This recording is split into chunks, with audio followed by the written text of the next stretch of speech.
I helped 3 people fix their diet to lose weight, and in this video, I'm gonna show you exactly what they were doing wrong and how to fix it so that you might be able to take it and put it into your diet as well. I'm gonna go over each person's scenario, what they were currently doing, and then what we are going to change. First off, we're gonna be starting with Marita. Marita is a 45-year-old female. She wants to go from 107 kgs to 70 kgs. And for us in America, they'll be losing about 70-ish pounds. Now she gets about 2,000 to 4,000 steps per day, and she sometimes tracks her calories eating around roughly 1,600 per day with 60 grams of protein per day. Marita's biggest struggles are snacking, starving herself and eating too few calories, and getting really bad cravings when it's her time of the month and she's on her period, for all you ladies out there.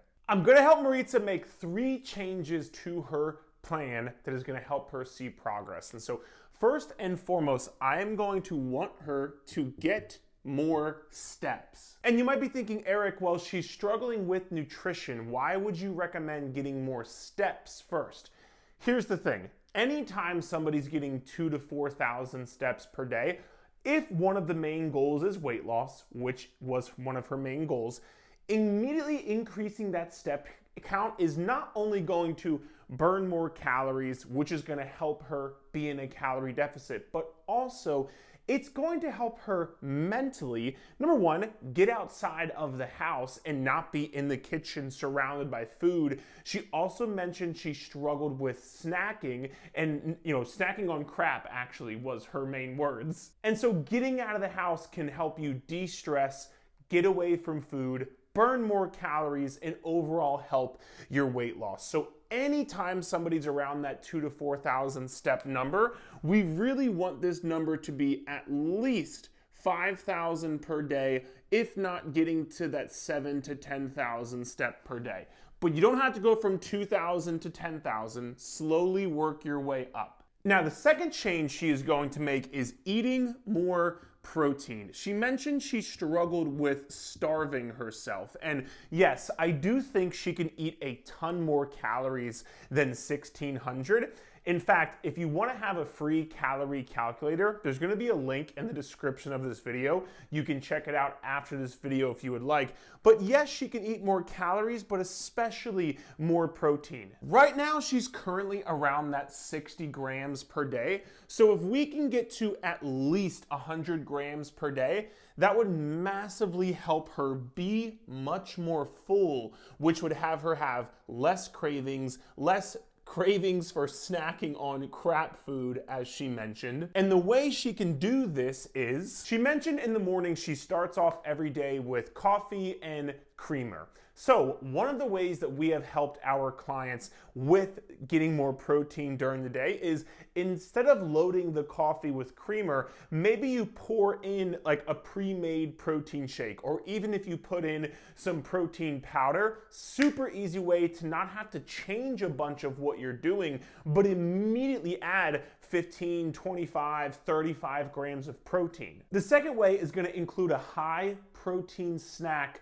during the day, at least one high protein snack. And my favorite high protein snacks are gonna be this list right here, which is hard-boiled eggs, tuna packets, beef jerky, Greek yogurt, cottage cheese, protein shake or protein bars, and edamame. Just eat one of those per day and you could easily increase your protein by 15 to 30 grams per day. And the last way she can eat more protein was, she said she didn't eat a lot of protein at breakfast.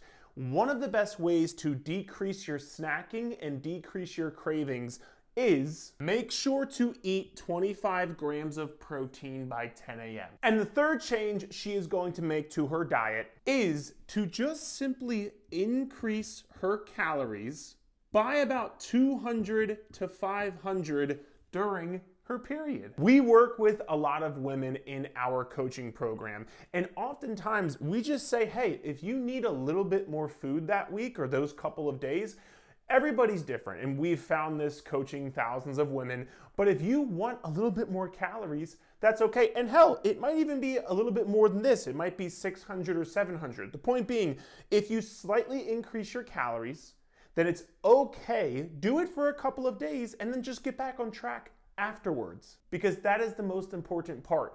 It doesn't matter what you do 3 days out of the month. It matters what you do the other days. And so just get back on track to your regular calories after. If you resonate with this, I hope you wrote at least one of these down. Now let's go to the second person we're going to help. His name is Rob. Rob is a 37-year-old male. He's currently 5'7", weighing around 215 pounds, and he would like to get down to 170 pounds. He gets about 6,000 to 8,000 steps per day, which is pretty good. And he eats about 1,800 calories a day that he tracks consistently with an asterisk, and we'll talk about that in a second, along with 100 grams of protein per day.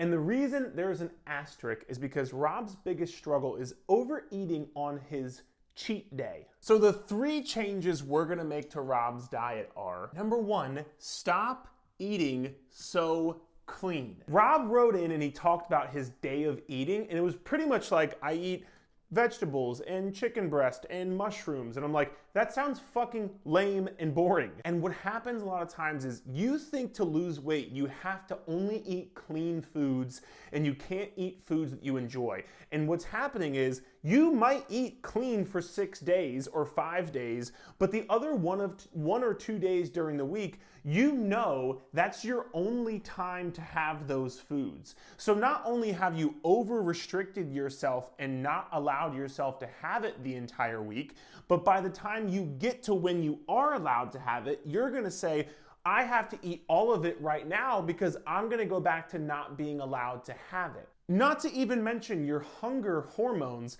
because you're eating so clean and such few calories, your hunger hormones are gonna be all out of whack by the time the weekend rolls around. So stop eating so clean and just incorporate foods that you enjoy throughout the course of the week, so you don't need a fucking cheat day. You just eat the foods you like in moderation within your calorie limit. And number 2, talking about the calorie limit. So right now, Rob is eating 1,800 calories 6 days out of the week.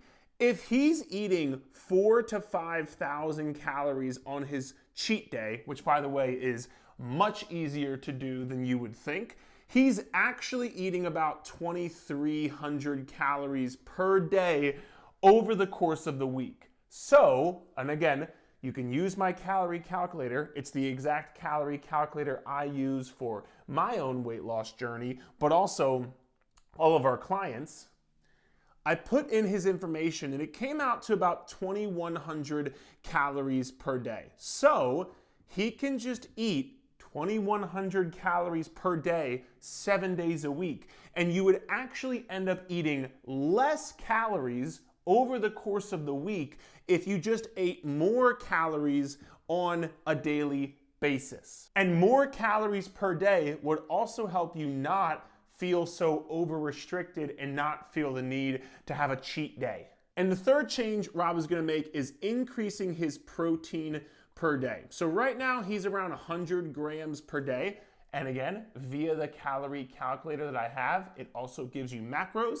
So I would love to see that number go up to about 150 grams of protein per day. This will also help him stay more full and be more satisfied, but also increase his metabolism, because for every 100 calories of protein that you eat, your body actually has to burn 20 to 30 of those calories. And so, yes, he'll be eating more protein, but he'll also be burning more calories, which will help with weight loss. Now, let's talk about Yolanda. Yolanda is a 40-year-old female. She's weighing roughly around 135 pounds, 134, and she wants to get down to 124 pounds. She's currently 5'2". I don't think that will probably change. She's currently getting 4,000 to 6,000 steps, which isn't bad. And she's currently getting around 1,500 to 1,600 calories with 125 grams of protein, which is very good. Yolanda's biggest struggle is she is looking to lose the last 10 pounds, and she has been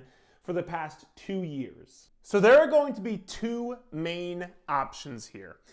Essentially, when you get down to losing the last 5 or 10 pounds, you are either going to have to A, do what is required to lose those last 5 or 10 pounds, which we will talk about in a second. Or B, you say, fuck the scale, and you focus on something else instead, which we'll talk about in a second. Let's say she does go for option A. And by the way, I'm not saying either one of these is right or wrong. I'm just gonna tell you what each one would require.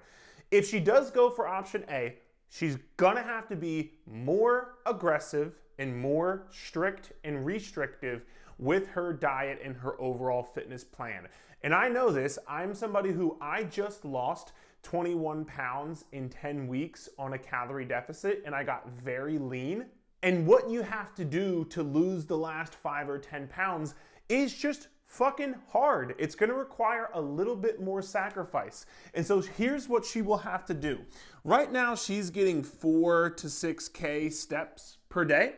She's gonna have to increase to 8,000 to 10,000 steps per day. Number 2, I didn't say this earlier, but she is currently drinking 1 to 3 alcoholic drinks per week. She is more than likely gonna have to cut that out and go to 0 alcoholic drinks per week. And number 3, she's currently eating 1,500 calories. She will probably have to drop down to 1,300 to 1,400 calories per day. Now, Yolanda, or you watching this, there's a reason you've probably been trying to lose the last 5 or 10 pounds for the last 2 years. This, to you, what is required to lose the weight is probably just not worth it, which is why you haven't done it yet. Now again, maybe you look at this and say, I can do this, I'm going to do this because I want to see that lower number on the scale. I'm not telling you what's right or wrong, you just need to understand what is actually required of you to lose the weight.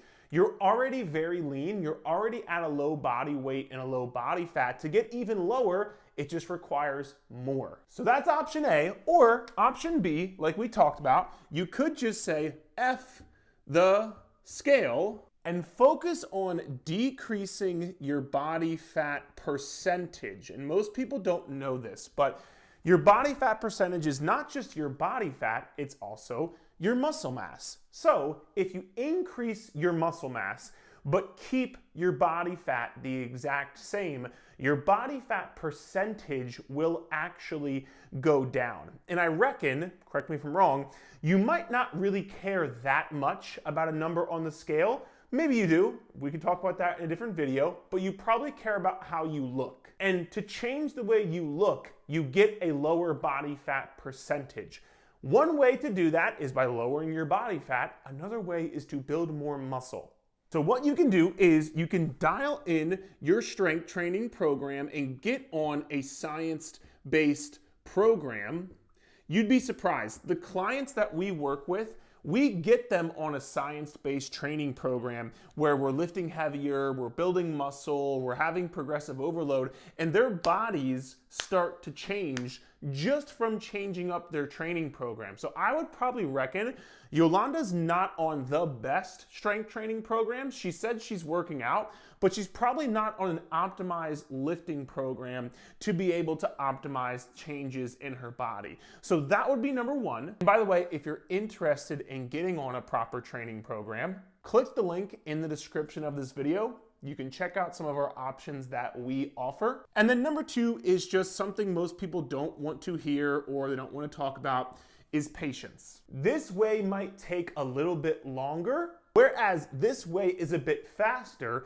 But if you don't want to cut out all these things and have to sacrifice these things in your life, this way works. It's just going to take a little bit longer to see the progress that you want to see. So it's up to you to decide which one is worth it. I hope you found this video helpful and maybe resonated with one of the scenarios there. And if you want some more personalized help, like I said, this is what we do for a living, which is why I can talk about it in this video. We coach people in real life every single day. So click the link in the description of this video to check out our coaching options. I hope it helped, and we'll chat next time.